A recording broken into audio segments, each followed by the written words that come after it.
O título da lição 7 é a autossubstituição de Deus. Com ela você terá condições de conceituar, biblicamente, o que é expiação.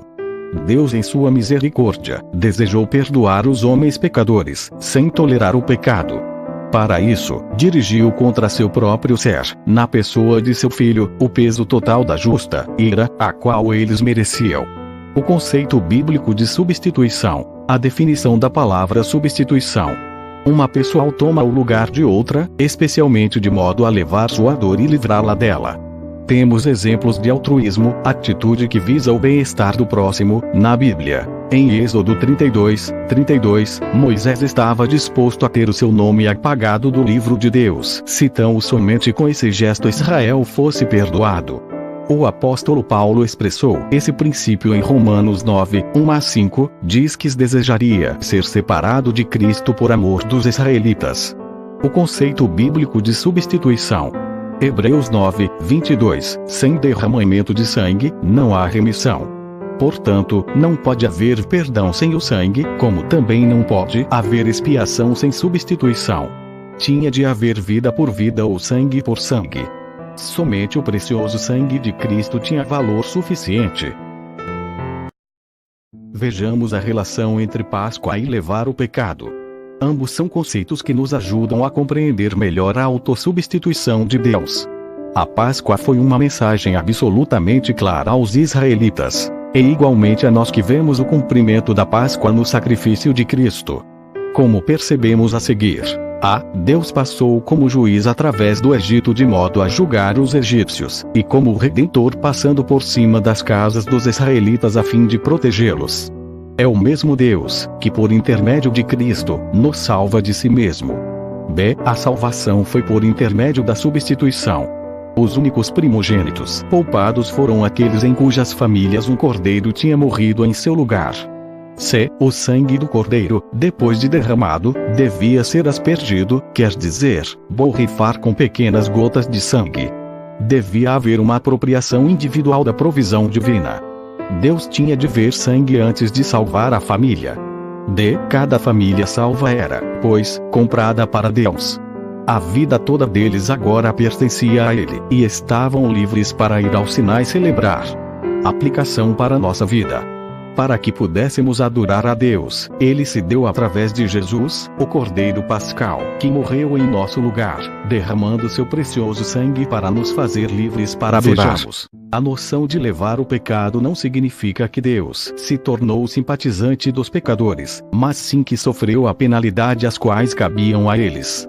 A expressão levar o pecado aparece com frequência no livro de Levítico e livro Números, e refere-se àquele que peca, quebrando as leis de Deus, que levará a sua iniquidade, isto é, será tido como responsável ou sofrerá pelos seus pecados. O cerimonial da expiação pode explicar melhor. Primeiro passo. O sumo sacerdote devia tomar 2 bodes para a oferta pelo pecado a fim de expiar, quer dizer, pagar os pecados da comunidade israelita como um todo. Segundo passo. Um bode devia ser sacrificado e seu sangue aspergido nas paredes do tabernáculo. Sobre a cabeça do outro bode, vivo, o sumo sacerdote devia pôr ambas as mãos e confessar, como está escrito em Levítico 16:21, todas as iniquidades dos filhos de Israel, e todos os seus pecados, e os porá sobre a cabeça do bode. Terceiro passo. O sacerdote devia enviar o bode ao deserto, e o bode levaria sobre si todas as iniquidades deles para a terra solitária. Levítico 16:22. O autor aos Hebreus não hesita em ver Jesus tanto como misericordioso e fiel sumo sacerdote, quanto como as 2 vítimas, o bode sacrificado, cujo sangue era levado para o Santo dos Santos, e o bode expiatório, que tirava os pecados do povo. Aplicação para nossa vida. Mais uma vez vemos em Jesus a plenitude de Deus. Sua morte na cruz satisfez a todos, e seu papel substituiu a todos também. Quem é o substituto? Quem tomou o nosso lugar, levou o nosso pecado, tornou-se maldição por nós, sofreu a nossa penalidade, morreu a nossa morte. É certo que em Romanos 5:8 está escrito: Deus prova o seu próprio amor para conosco, pelo fato de ter Cristo morrido por nós, sendo nós ainda pecadores. Essa seria a resposta simples e superficial. Mas quem foi esse Cristo? Como devemos pensar a respeito dele? Devemos pensar em Cristo não como apenas homem, nem como apenas Deus, mas antes, como o único Deus-homem que, por causa da sua pessoa, foi singularmente qualificado para fazer mediação entre Deus e o homem. Em 1 Timóteo 2:5, está escrito: porque há um só Deus, e um só mediador entre Deus e os homens, Jesus Cristo o homem. Vejamos, Deus em Cristo, o substituto que tomou o nosso lugar e morreu nossa morte na cruz, não foi o homem somente, nem Deus somente. Deus, em Cristo, foi verdadeiramente e completamente Deus e homem. Por causa disso, foi qualificado para representar tanto a Deus quanto ao homem e mediar entre eles. A evidência do Novo Testamento, acerca do que acabamos de dizer, é clara. Ao examiná-la, parece lógico que inicie com o anúncio do nascimento do Messias.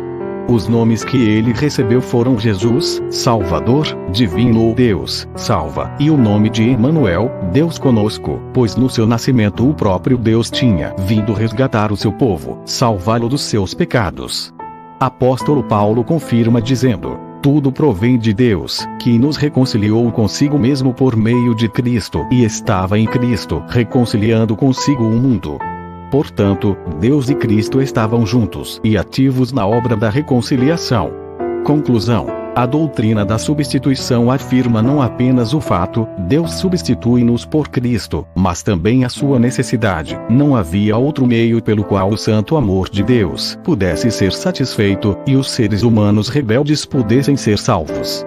Portanto, enquanto permanecemos perante a cruz, teremos uma visão clara tanto de Deus, quanto de nós mesmos. Isaías 53:6. Todos nós andávamos desgarrados como ovelhas.